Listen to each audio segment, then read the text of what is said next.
pujian ini menjadi kesaksian saudara. Saya benar-benar kalau ada orang lain dimenangkan oleh Tuhan hingga dia mau mengenal Yesus karena mendengar pujian ini saudara. Di saat tetangganya membuka pujian ini, dia mengalami rasanya begitu bergetar, sehingga pada akhirnya dia mengakui bahwa Yesus adalah Tuhan. Kalau orang seberang bisa berkata Yesus adalah Tuhan, apalagi kita sebagai orang yang sudah dipilih lebih dahulu.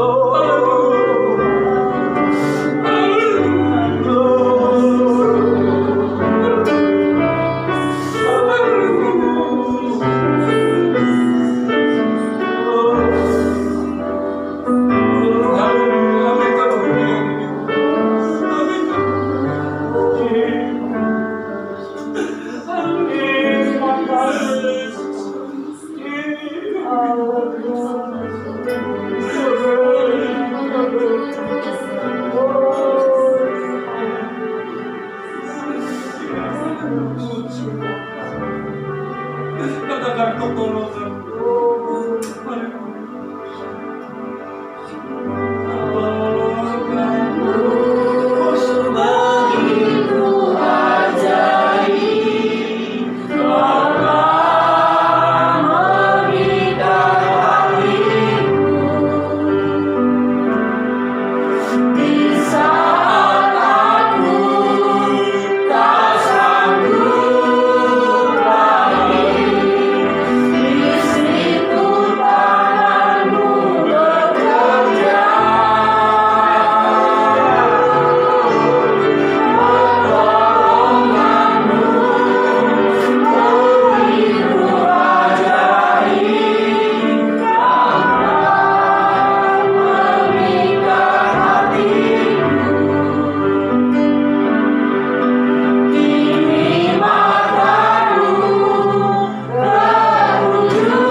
Engkau sanggup memberkati kami.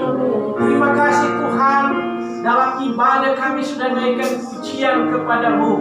Kami percaya pujian yang kami sudah sampaikan naik ke hadapan-Mu sudah menjadi dupa yang berbau harum di hadapan Tuhan. Saat ini Tuhan, kami rindu mendengarkan pesan-pesan dari Tuhan melalui kebenaran firman-Mu. Mari Engkau urapi kami, urapi telinga-telinga yang mendengar Tuhan. Biar berkat surgawi kami rasakan ketika kami mendengarkan kebenaran firman Tuhan. Dan di situ kami akan merasakan kekuatan dan lawatan dari Tuhan. Terima kasih Tuhan. Segala puji, hormat, kemuliaan, kebesaran hanya bagi Engkau. Kami akan siap dan duduk dengar mendengarkan kebenaran firman. Dalam nama Tuhan Yesus Kristus, Tuhan yang diselamatkan. Haleluya. Amin. Shalom. Shalom.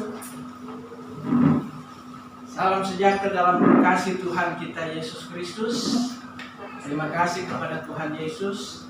Terima kasih kepada Ibu Gembala mempercayakan saya lagi untuk menyampaikan kebenaran firman Tuhan.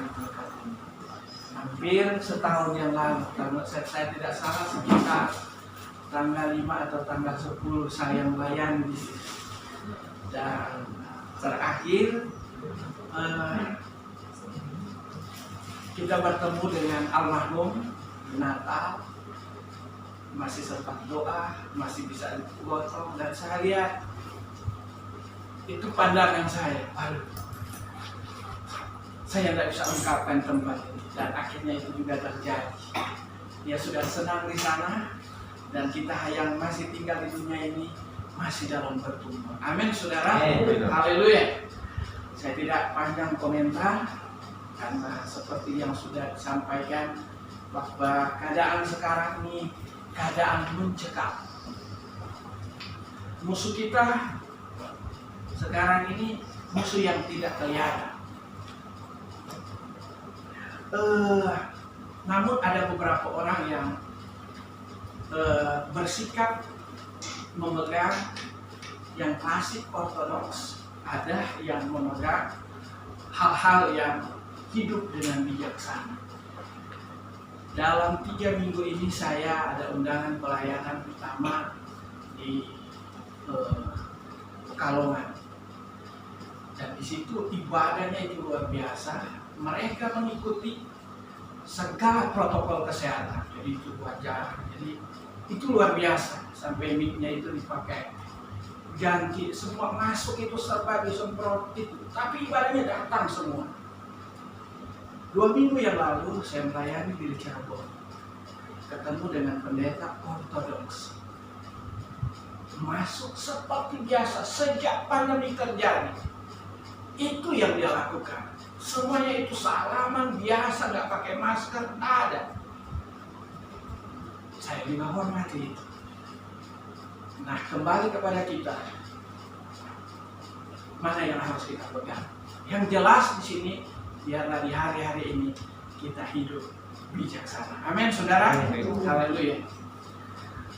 Ada beberapa slogan yang saya baca begini. Ada orang mengorbankan kesehatannya untuk mencari uang, mencari harta. Sebaliknya, ketika itu orang itu sedang sakit, dia mengorbankan semua hartanya supaya dia hidup sehat. Nah, itu yang terjadi di hari-hari ini. Kemarin saudara, ada sepupu istri saya, tapi dia muslim. Dia mampir ke rumah karena dia sudah berapa gereja perbaiki AC. Jadi sudah program lewat saya, jadi sudah banyak dia perbaiki AC gereja. Dan dia mampir ke rumah, tujuannya apa? Cuma pingin ketemu, dan rupanya dia ada chattingan dengan istri saya, membantu angkat ada orang di luar Tuhan kasih berkat sama saya itu. Asbes itu harus diangkat dengan 2 orang karena hampir 3 meter, 270 berat. Saya mau coba angkat sendiri, waduh, sudah nggak seperti dulu tenaga. Akhirnya dia bantu. Tiba-tiba dia mengeluh begini, aduh, gimana saya ya? Saya sekarang ini tiba-tiba badan saya ngilu. Dulu katanya masih sekali-sekali ini setiap pulang kerja katanya dia ngilu. Dulu cuma sebulan sekali, ini setiap malam ngilu. Dia ngomong begini, apa umur saya kali diperpanjang ya, apa cuma singkat? Sedih dia, sedih. Nah, mana anak saya masih kecil-kecil? Ya karena dia orang Sepang, jangan takut, berdoa saja. Ya saya sering berdoa, sholat, aktif dan lain sebagainya. Saya cuma merenungkan, dia adalah orang yang suka perbaiki AC di gereja. Satu saat Tuhan akan bekerja dalam hidupnya. Amin, saudara. Haleluya. Mari kita melihat kebenaran firman Tuhan seiring dengan apa yang sedang dialami semua manusia yang ada di dunia ini.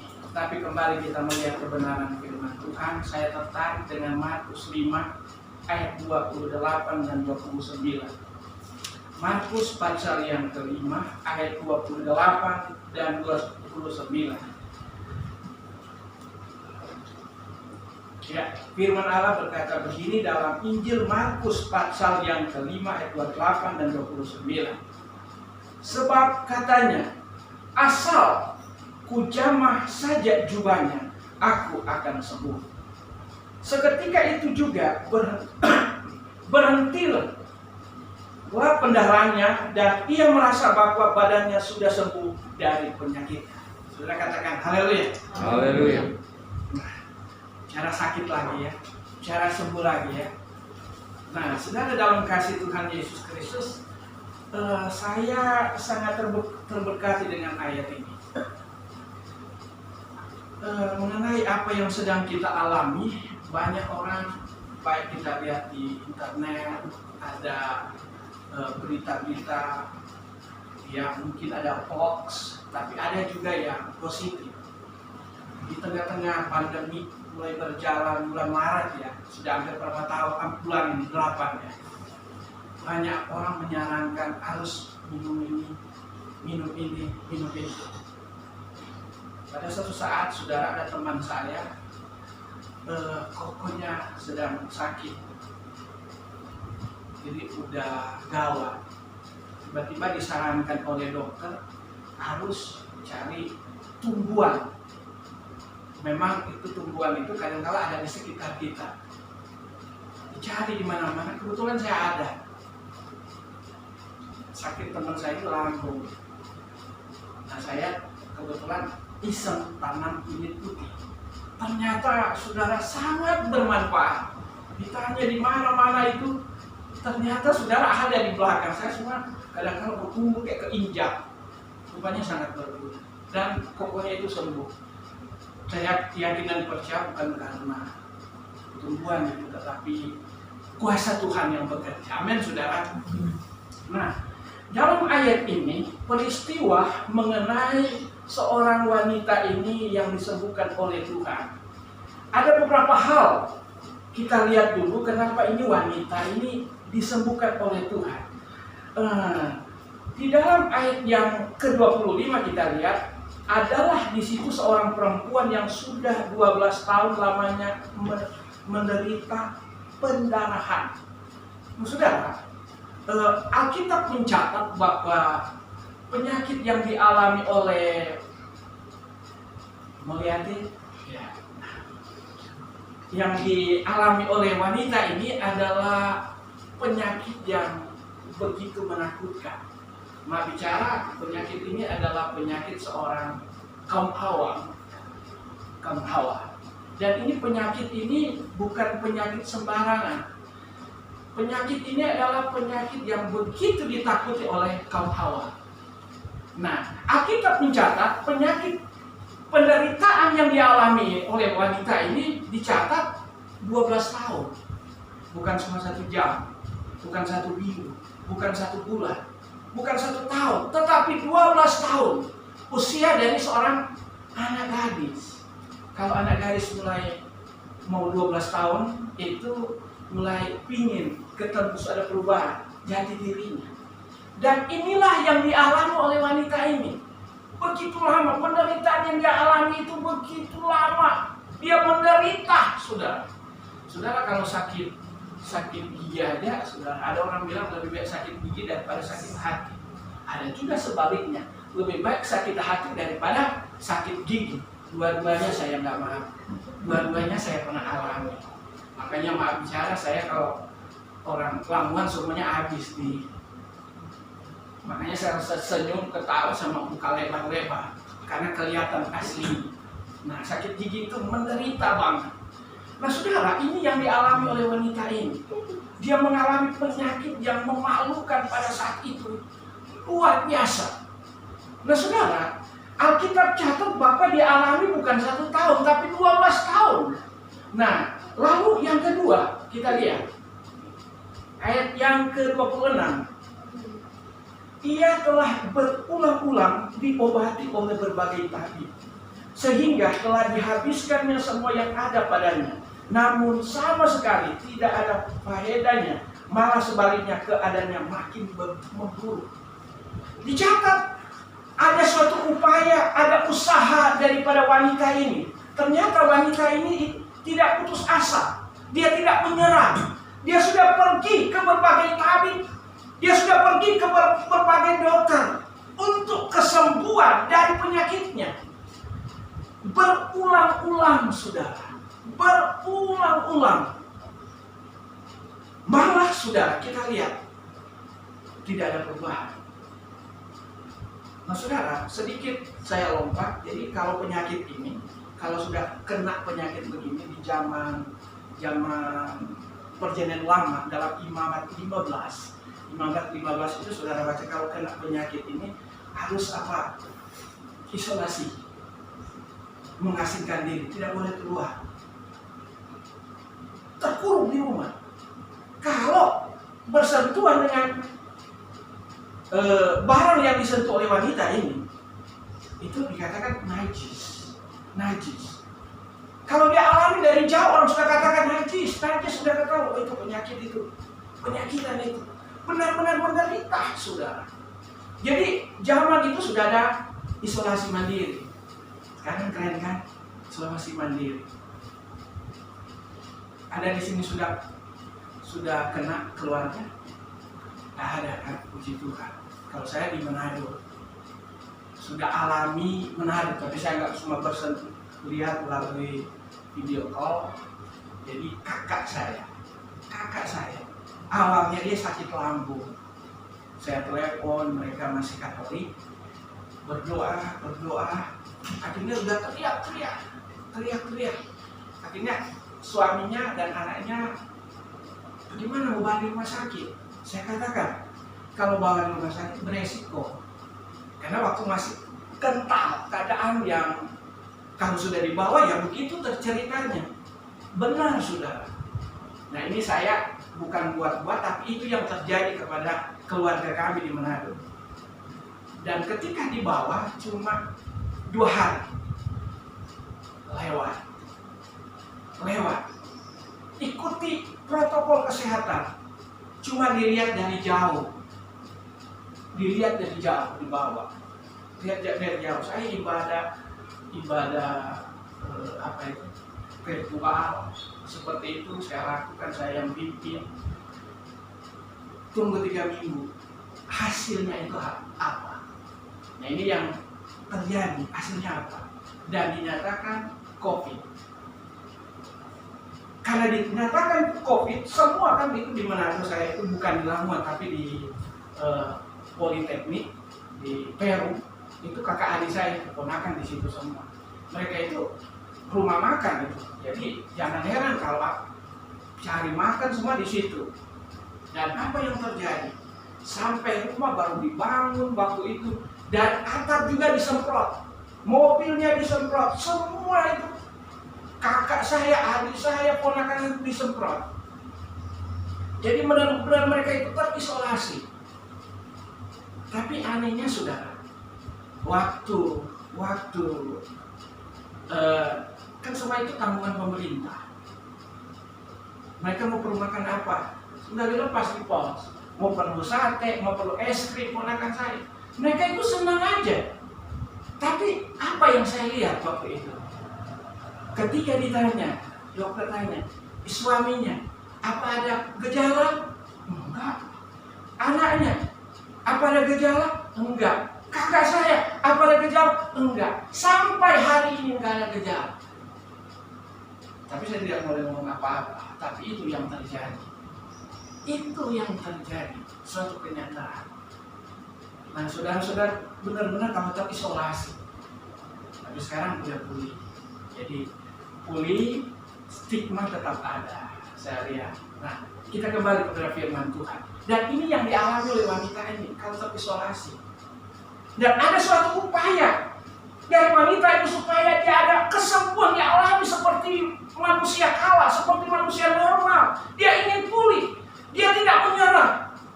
Dia sudah berbagai tabib dia sudah datangi. Tapi saudara, apa yang terjadi? Tidak ada perubahan sama sekali. Malah makin hari makin menurun. Nah, saudara, lalu kenapa wanita ini sampai dipulihkan oleh Tuhan? Kenapa wanita ini sampai disembuhkan oleh Tuhan? Ada 3 hal yang saya lihat di sini. Ayat yang ke-27. Yang pertama, dia sudah mendengar berita tentang Yesus. Saudara katakan amin. Dia sudah mendengar berita-berita tentang Yesus. Kenapa wanita ini disembuhkan oleh Tuhan? Karena iman. Iman itu timbul dari apa? Pendengaran. Pendengaran oleh apa? Hah? Oleh firman. Haleluya. Coba kita baca. Roma 17. Roma 10 ayat 17.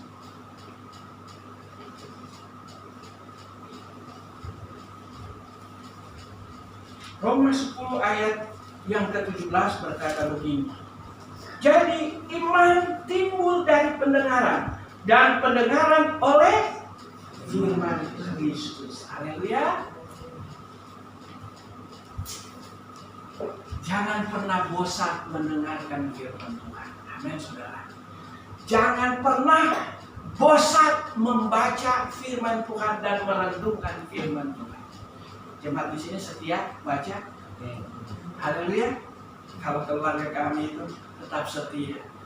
Sudah pindah lagi ke kejadian 26 lagi. Itu kita putar. Mau pagi dan malam. Dan itu yang saya bangun besbah dalam hidup kami. Makanya itu kenapa kami keluar. Karena ada firman. Haleluya.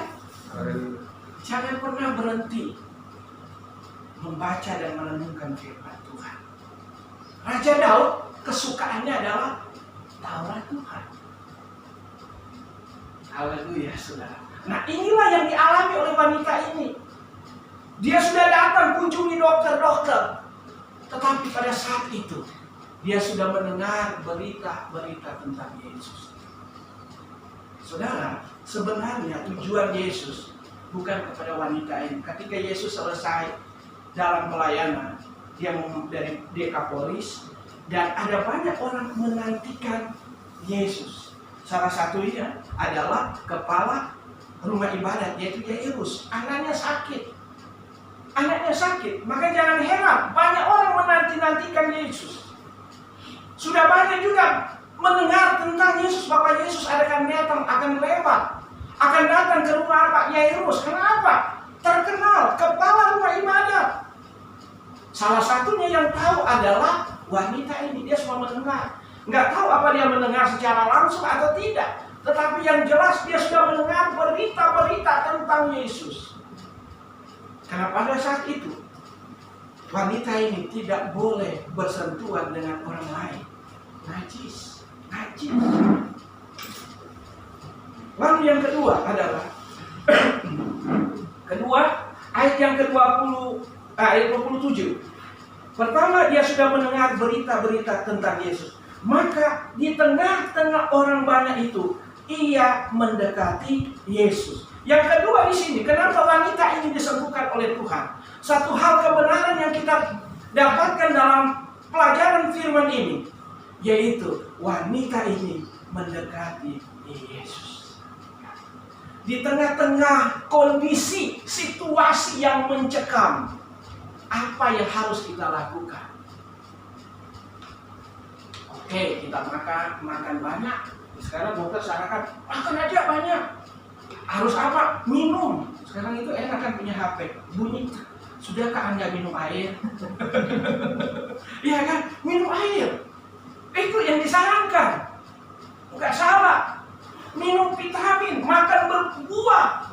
Kemarin saudara sepupu saya di Brebes telepon, Kenapa? Itu hamba Tuhan juga, badannya gede. Kenapa? Ini naik itu lambungnya. Ditanya kenapa? Makan buah apa? Mangga. Makan rujak rupanya asam. Disikat. Tetapi hari ini di tengah-tengah kondisi yang menakutkan, ini apa yang harus kita lakukan? Mendekat kepada Tuhan. Amin, saudara. Saya kalau sudah terbangun, saudara, itu yang saya lakukan. Saya ambil kita menyembah kepada Tuhan. Saya sudah gak banyak minta, saudara. Apa yang saudara minta sekarang ini? Kita minta semua perlindungan Tuhan. Amin. Kita semua minta kepada Tuhan penjagaan Tuhan. Yang pendeta itu ngomong sama saya begini, ortodok, dia sudah dari zamannya Om Rompas, dia sudah MD sudah. Tapi itu yang dia pegang, saya harus akui. Ditanya, dia harus tanya, ini corona ini dari mana? Ditanya. Ada yang jawab, dari Wuhan. Kenapa dari Wuhan? Karena makan kelelawar. Kemarin teman saya ajak itu tembak saya di Ciputat. Mereka pintar tembak apa itu? Saya cuma ikut begini ya, tangga jodoh. Tapi yang lebih berani saya. Jadi ada cerita bahwa ada suatu tempat rumah yang keramat dari Ciputat, sana lagi Cikalong. Saya cuma ikut-ikut. Katanya ada rumah angker. Di situ penuh dengan apa jodoh? Kelelawar. Nah, turun. Karena saya lihat teman saya itu cuma tahu tapi takut banyak. Saya turun sama ini ada yang orang Medan, apa namanya? Berani juga dia. Istrinya dari Dixon Munium, berani orangnya. Jadi berdua, Siska. Jadi masuk ke rumah angker. Saya lihat angker ya. Jangan bahaya. Jangan cuma berani tetapi kita hendak bijaksana. Karena saya suka nggak kontrol, karena saya tahu mana ada ular mana yang tidak. Karena di belakang rumah saya sudah 10 kobra saya dapat. Yang terakhir itu saya pajang mungkin kami lihat itu 2 meter segini saya dapat. Saya berani karena apa? Ada guguk di belakang rumah saya, ada 5 guguk. Nah itu makanya guguk saya itu 2 minggu itu buta. Anak saya sampai ngambek kok buta, dibawa ke dokter hewan. Akhirnya itu kobranya itu mati. Pas saya bikin api unggun, saya penggat-penggat, lagi sama guguk dimakan, rupanya enak, saya nggak pernah rasa. Nah kira-kira begitu. Ketika saya masuk, saudara, aduh, banyak banget. Ada teman saya Sanger itu mau berani langsung tembak, jangan nanti keluar. Nah, pingin tangkap, balik lagi ini udah malam, pakai jala. Nah, jala ya jaring, mereka dapat, saya nggak ikut lagi. Mereka yang kesana mereka dapat, tapi mereka lagi sama saya. Karena istri saya doyan banget, apalagi udah pakai kelapa. Waduh, sampai lepas penggayu, makan dibikin begini tuh. Waduh, doyan banget. Panik. Sampai sekarang dia simpan 10 buat Natal katanya. Nah, katanya dari sono. Tapi kata pendeta ini, dari mana? Ini dari Tuhan izinkan itu terjadi. Tuhan izinkan terjadi.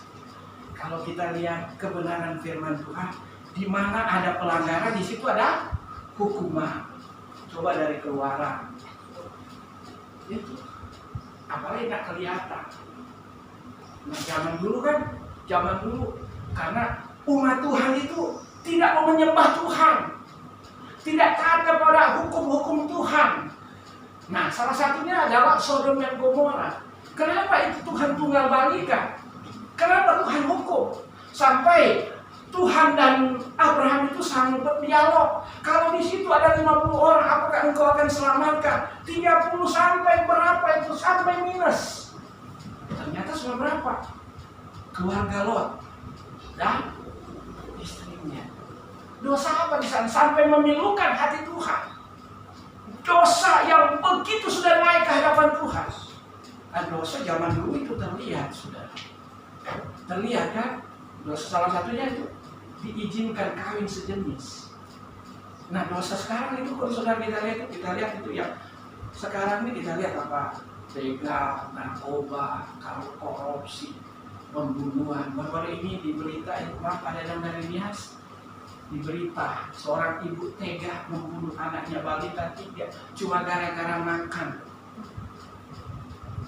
Dosa, sudah dosa. Nah, terjadi apa? Kawin-mawin. Dulu kan masih orang di luar Tuhan, ya kan? Di luar Tuhan yang masih bercerai. Baru datang kepada orang percaya, termasuk ada, maaf ya, sekarang terang benderang, transparan, ada pendeta cerai. Cuma biasa-biasa aja. Gimana Tuhan tak murka? 2 Timotius 3 katakan bahwa keadaan sekarang bukan membaik, saudara. Saya tidak mau lebih dalam membahas apa yang terjadi kepada bangsa kita. Tapi salah satu saya berdoa, kalau saya terbangun, Tuhan, saya yakin Engkau punya rencana kepada bangsa ini. Saya berdoa, Tuhan, lembutkan hati ini. Saya berdoa khusus orang ini, Tuhan lembutkan walaupun ada yang menunggang. Saya berdoa, Tuhan, berkati bangsa kami, ampuni bangsa kami. Selalu saya tekankan, saudara, Tuhan katakan, jadilah garam. Nah inilah tujuan kenapa kita ada di Indonesia, kenapa kita ada di muka bumi ini, kenapa Tuhan selamatkan saya dan saudara, supaya kita menjadi berkat. Bukan dunia yang mengubah kita, tetapi kita yang mengubah dunia. Amin, saudara. Jadilah hidup saudara menjadi berkat. Di tengah-tengah ketakutan yang mencekam di hari-hari ini, jadilah berkat. Dan salah satunya yang harus kita lakukan, mendekatlah kepada Allah. Coba Yakobus 4. Yakobus 4.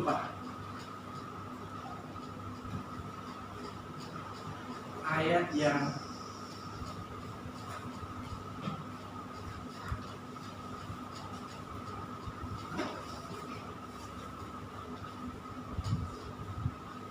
Yakobus 4 ayat yang ke-8a dikatakan begini.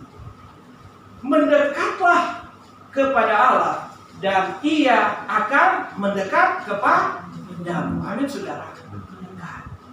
Siapa sih yang tidak takut? Sekarang sudah stigma kan, saya lihat di rumah anak saya keluar sudah stigma, cuci tangan, ya kan? Cuci tangan. Kalau anak saya yang gede beda lagi, karena dia di Jakarta pulang, jangan lupa cuci tangan. Apa dia ngomong? Itu anak muda. Ya anak muda sekarang baru, papa, khotbah khawatir, papa sendiri kok khawatir. Bukan cuma ngomong, namanya kan kita ikuti apa yang sedang terjadi. Jangan sekarang nggak lagi bentuk kekerasan yang kita ngomong. Jangan pernah berhenti kita nasihati. Kalau saudara hal positif kita beritahu. Apalagi udah zaman digital, manfaatkan dan bijaklah kita memanfaatkan ini. Amin, saudara. Saya itu kalau hal yang apa itu saya share. Keluarga saya sendiri, keluarga Silom, saya kakak adik, kalau ada yang bermanfaat saya share. Di grup saya itu banyak banget. Kalau bermanfaat saya share. Begini. Kalau ada berita yang saya lihat, oh ini bermanfaat. Mendekatlah kepada Allah.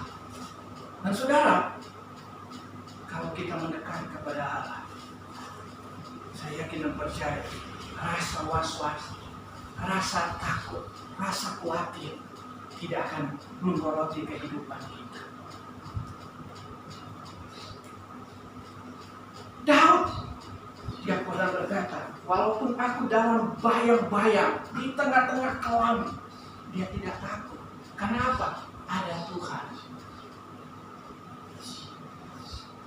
Pendeta ortodoks itu katakan kepada saya, kenapa sih kita takut?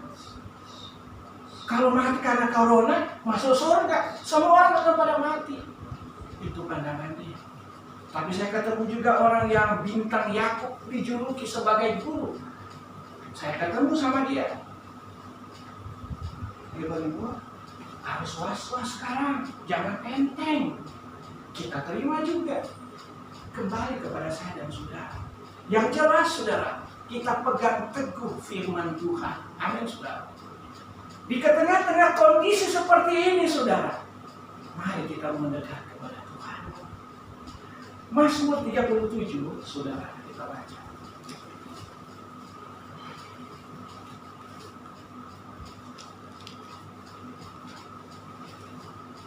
Mazmur 37 ayat 4.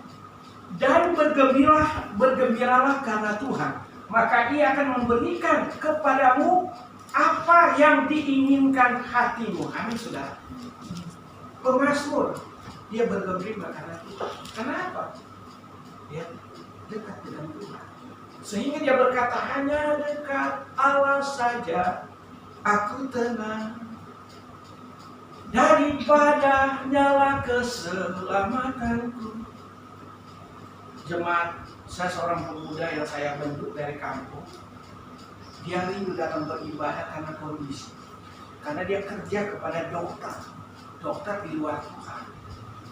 Dan sensitif, bersih, benar-benar tidak boleh buat apa-apa. Dia cuma antar dokter, sopir pribadi. Dan itu luar biasa. Dia bikin status 2 hari yang lalu. Dia begini, aku ingin pergi ke kediaman Tuhan.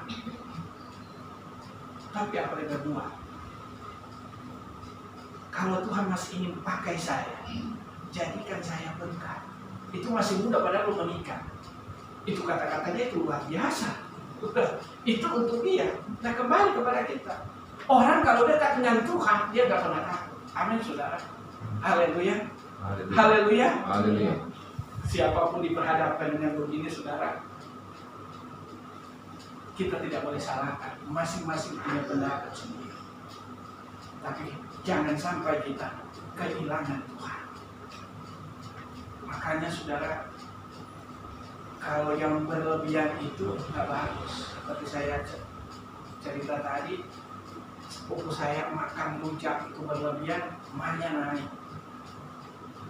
Saudara makan sate kambing, kalau masih 2 tusuk ya nggak apa-apa. Coba saudara, tiap hari 1 kilo, bahaya. Benar tidak? Nanas enak nggak? Mencegah kanker katanya. Coba saudara pakai terus, tiap hari, kena lambung. Jadi segala sesuatu yang berlebihan itu tidak baik. Tapi saudara, kalau kita mendekat dengan Tuhan, kita tidak bisa takut. Saudara perbanyak dengan Tuhan, jangan pernah takut. Coba ayat yang ke-5 dikatakan dalam Mazmur tadi, ayat 5 dan 6 dikatakan begini. Serahkanlah hidupmu kepada Tuhan dan percayalah kepadanya, dan Ia akan bertindak. Ia akan memunculkan kebenaran seperti terang dan hakmu seperti siang. Serahkanlah hidupmu. Jadi di hari-hari ini saudara, jangan takut kalau kita sudah serahkan kepada Tuhan hidup kita. Hidup kita ini dalam kontrolnya Tuhan. Amin saudara. Siapa sih tidak takut di hari-hari ini? Apalagi kita ini orang-orang semua, kalau kita kan orang perantau ya, kondisi keadaan sekarang ini kok begini ya. Coba kita berdoa sama Tuhan. Amin saudara. Dan itu yang dialami oleh perempuan ini. Dia mendekat kepada Yesus. Lalu yang ketiga, kenapa dia disembuhkan? Kenapa dia disembuhkan oleh Tuhan? Ayat yang seterusnya. Ayat 27. Pertama, dia mendengar berita tentang Yesus. Kedua, dia mendekat kepada Yesus. Yang ketiga adalah, maka di tengah-tengah orang banyak ia mendekat kepada Yesus dari belakang dan menjamak jubahnya. Apa artinya? Dia mendekati Yesus dari belakang. Artinya yang dilakukan oleh wanita ini dia tidak menonjol. Sekarang ini menjadi terkenal gampang. Banyak orang mencari Tuhan itu suka menonjol. Saya berbakat. Saya melebihi orang itu. Tetapi saudara, wanita ini saudara, karena dia adalah seorang mungkin tidak boleh dilihat oleh orang, tidak boleh bersentuhan dengan orang, dia mendekati Yesus dari belakang. Artinya, dia mau mencari Tuhan, dia mau mengikuti Tuhan, dia mau mencari Tuhan, itu tidak menonjol. Ya, hari-hari ini orang banyak cari nama. Wah, saya potensi. Kalau bukan saya, pelayanan itu tidak berkembang. Apalagi kita di hari-hari ini orang percaya. Tapi di sini enggak ya. Apa kata firman? Coba di dalam Kolose 3.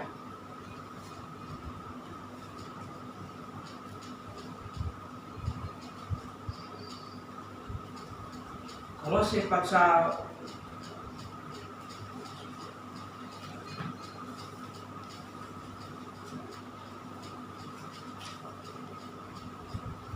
yang ketiga, coba kita lihat ayat yang ke-23.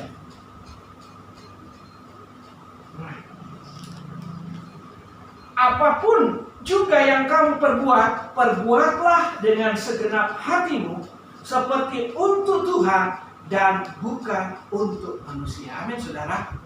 Apapun juga yang kamu perbuat, perbuatlah dengan segenap hatimu seperti untuk Tuhan dan bukan untuk manusia. Apalagi orang percaya sekarang di sini ada pengertian Natal. Ada, masih ada. Saya lihat itu ada kotak Natal ya. Biasa itu kalau panitia ada hubungan dengan dana, iya kan? Dan panitia zaman dulu masih normal kan, itu ada rapat, banyak ide-ide yang ini kayak ibu ini. Bagusnya Natal pakai seragam ini, atau ibu yang ini. Wah, kalau menu kita ini bagus, enaknya begini. Karena idenya, gagasannya, pendapatnya nggak diterima, matang. Apa namanya itu? Ngambek ya. Nggak lagi ibadah. Kenapa nggak datang? Oh, idenya itu nggak diterima, cuma warnanya baju nggak diterima. Nah, dulu kalau di daerah Pakalongan, saya praktek sana ada ibu seperti itu, mutung, ngambek. Orang Minahasa itu apa ya Pak? Kalau baru udah nggak ada. Manebus ya kan? Manebus. Nggak mau lagi, nggak mau ditelepon. Itu yang terjadi. Tapi apapun yang kita lakukan dalam mengiring Tuhan, dalam melayani Tuhan, lakukanlah semua untuk Tuhan. Amin, saudara. Haleluya. Walaupun apa yang kita lakukan kadang-kala tidak sesuai dengan apa yang kita rindukan. Kadang-kala kita sudah berbuat yang terbaik, tapi menurut orang itu, dia semua begini, dijauhi dan lain sebagainya. Tapi sudah, jangan kita takut. Ketika engkau merasa tertolak, Tuhan tidak menolak engkau. Ketika engkau lakukan dengan tulus, lakukan dengan segenap hati, bukan manusia yang menilai, tapi Tuhan yang menilai. Amin, saudara. Haleluya. Waktu pandemi jalan, baru mulai, saudara. Hal itu yang terjadi kepada kami. Pelayanan yang saya pegang di Jawa, di Lembah Hijau, yang pernah saya saksikan di sini. Karena tempat itu kami masih sewa di sana, gitu. Karena hamba Tuhan itu pulang ke Manado, istrinya ke Magelang, akhirnya saya tangan. Tempat itu akhirnya dimiliki oleh orang Medan. Orang Medan kan pintar kan, kalau bicara kesatuan saya akui, tapi kalau sudah bicara uang, kalau itu bayar itu harus seperti itu, memang harus begitu.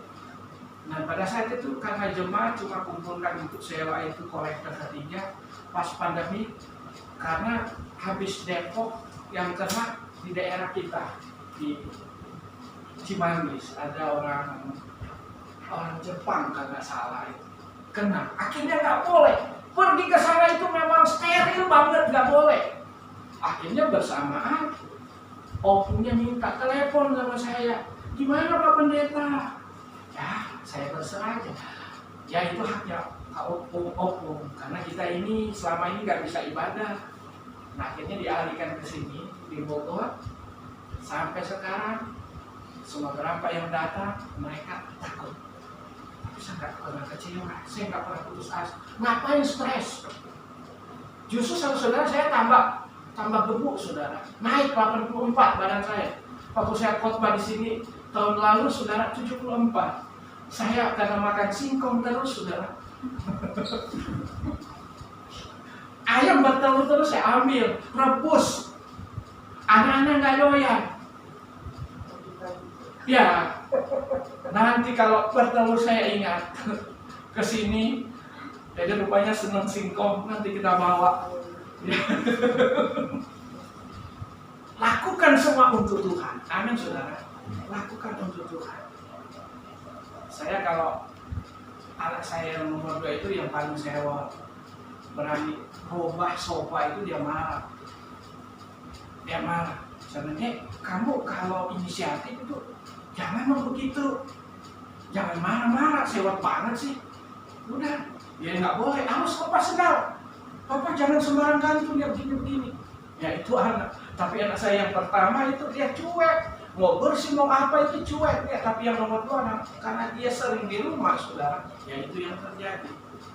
Jadi, jangankan itu saudara, korek kuping atau apa, dia tahu itu. Di mana diletakkan. Saya mau waduh, lain daripada yang lain. Tapi kita harus hormati. Tinggal kita arahkan. Dan saudara, apapun yang kita lakukan, mau kecil, mau besar, mau terlihat dan tidak terlihat, saudara, lakukan itu dengan tulus hati. Dan ini yang dilakukan oleh wanita ini. Ada banyak orang yang menantikan Tuhan. Ketika Tuhan menuju ke rumah, kepala rumah ibadah, tetapi yang tersentuh di banyak orang banyak itu hanya wanita ini. Kenapa?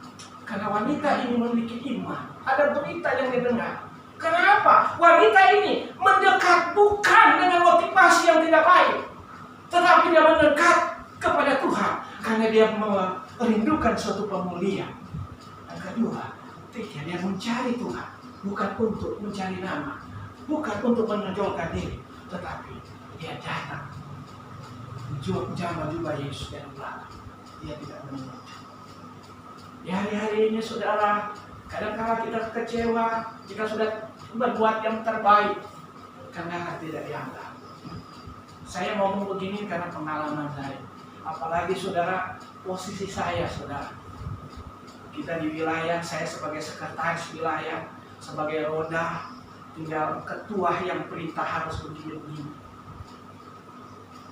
Anggota-anggota kadang-kala minta sesuatu harus melalui seperti ini. Karena saya ini adalah orang prinsip. Apapun yang sudah disepakati, nah inilah saya.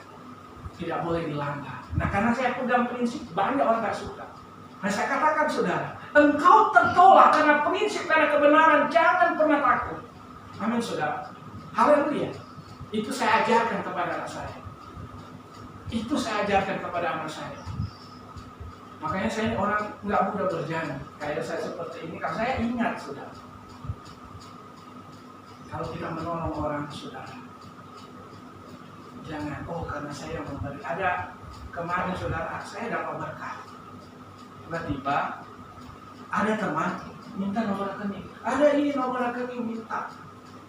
Oh ya, dikasih. Namanya berkat ya. Tiba-tiba, waduh, di-share di grup. Nama-nama ini yang terima rekening. Waduh, padahal orang itu sudah waktu kenal dengan saya. Waduh, namanya kan nggak usah lah. Kalau yang kasih udah, yang penting pribadi ya. Nggak usah dikasih di ini nama-nama ini. Jadi jangan melakukan sesuatu biar dilihat orang. Saudara, saya pelayanan di Pekalongan kemarin. Saya ketemu dengan sepemuda dengan saya di Pekalongan praktek. Dia berjemaat di situ, sak bahkan bisa. Cuma dia nggak terjun pelayanan, melayani. Waktu makan di atas pastori, karena saya sendiri, saya ajak dia temani. Karena kan dulu teman pemuda sini. Saya tanya sekarang kerja apa? Sekarang saya mau pindah rumah. Itu orang Kalimantan, Jawa. Anaknya 3, tapi 2-nya udah mau selesai. Tapi saya bulan ini udah mau pindah. Pas ngomong seperti itu, saudara, langsung hati saya jarang kan pendeta salam sama jemaat. Biasa itu jemaat yang salam pendeta, enggak, tidak. Tadi itu saya tergerak, saudara. Lakukanlah itu dengan tulus. Amin, saudara. Lakukan. Dan inilah yang dialami oleh wanita ini. Ayat yang selanjutnya, sudah kita kembali pada ayat. Seketika itu juga berhentilah pendarahannya dan ia merasa bahwa badannya sudah sembuh dari penyakitnya. Amin. Haleluya. Kesembuhan terjadi. Saudara, wanita ini tidak terkenal, tapi sampai saat ini memberikan teladan bagi seluruh orang percaya di dunia ini. Haleluya. Sebagai ayat yang penutup. Karena kondisi mencegah, saya bagikan ayat ini sebagai pegangan bagi saya dan saudara. Dalam Yeremia pasal yang ke-33. Nabi Yeremia ini adalah seorang nabi yang tidak pandai berbicara, tidak seperti nabi-nabi yang lain. Karena pernah ada lagu yang dikatakan ini, walaupun kami lomba pohon ara tidak berbuah dan berbuah, tapi aku tetap setia. Itulah Nabi Yeremia. Dalam Yeremia 33 ayat yang ke-6. Ketika Tuhan memulihkan keadaan orang Yehuda, Yerusalem, karena mereka tinggalkan Tuhan, inilah yang terjadi. Yeremia 33 ayat ke-6. Sesungguhnya aku akan mendatangkan kepada mereka kesehatan dan kesembuhan. Aku akan menyembuhkan mereka dan akan menyingkapkan kepada mereka kesejahteraan dan keamanan yang berlimpah.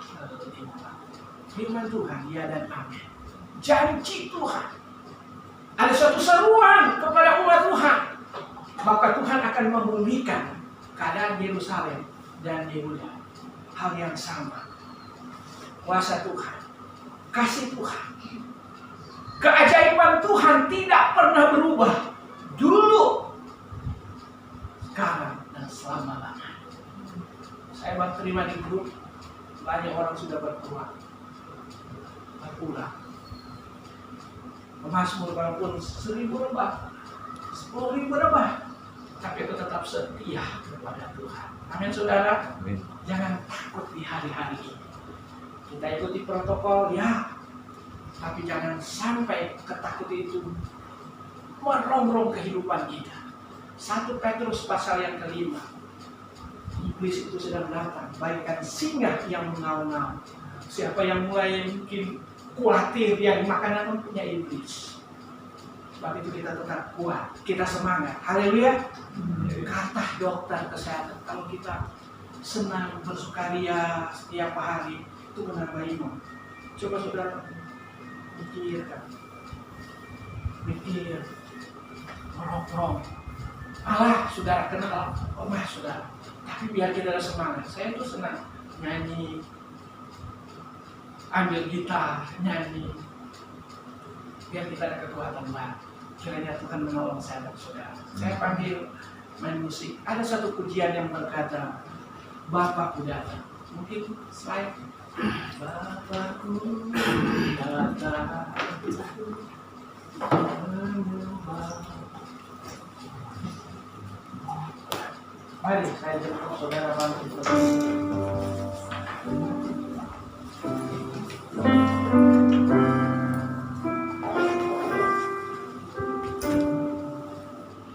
Bapakku datang, haleluya,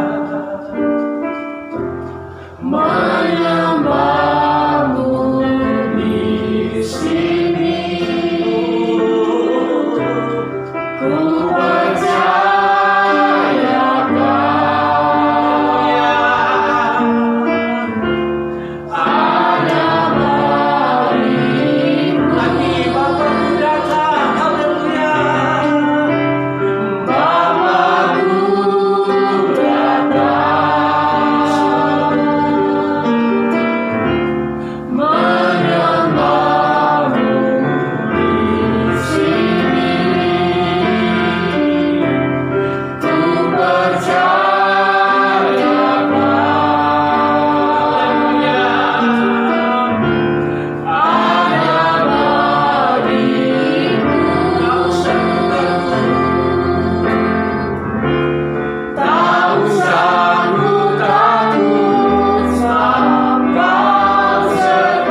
yang tidak pernah meninggalkan kami.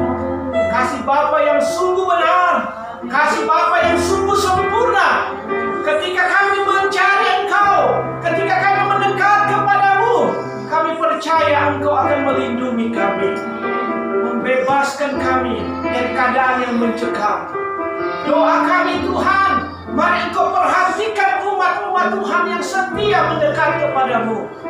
Kalau ada yang susah, Tuhan hiburkan. Kalau ada yang lemah, Tuhan kuatkan. Kalau ada yang tertutup jalan, Tuhan buka jalan. Kalau ada yang sedang dilanda ketakutan dan kecemasan, kami percaya Bapa yang ajaib yang berjanji akan menyertai kami sampai kepada kesudahan Allah. Terima kasih Tuhan. Berkati umat Tuhan yang ada di tempat ini. Berkati mereka yang memperhatikan pekerjaanmu.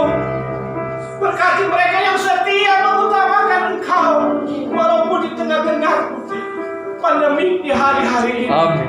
Kami punya Allah yang besar, kami punya Allah yang kuat, kami punya Allah yang sanggup menolong kami. Terima kasih Tuhan. Terpuji namamu.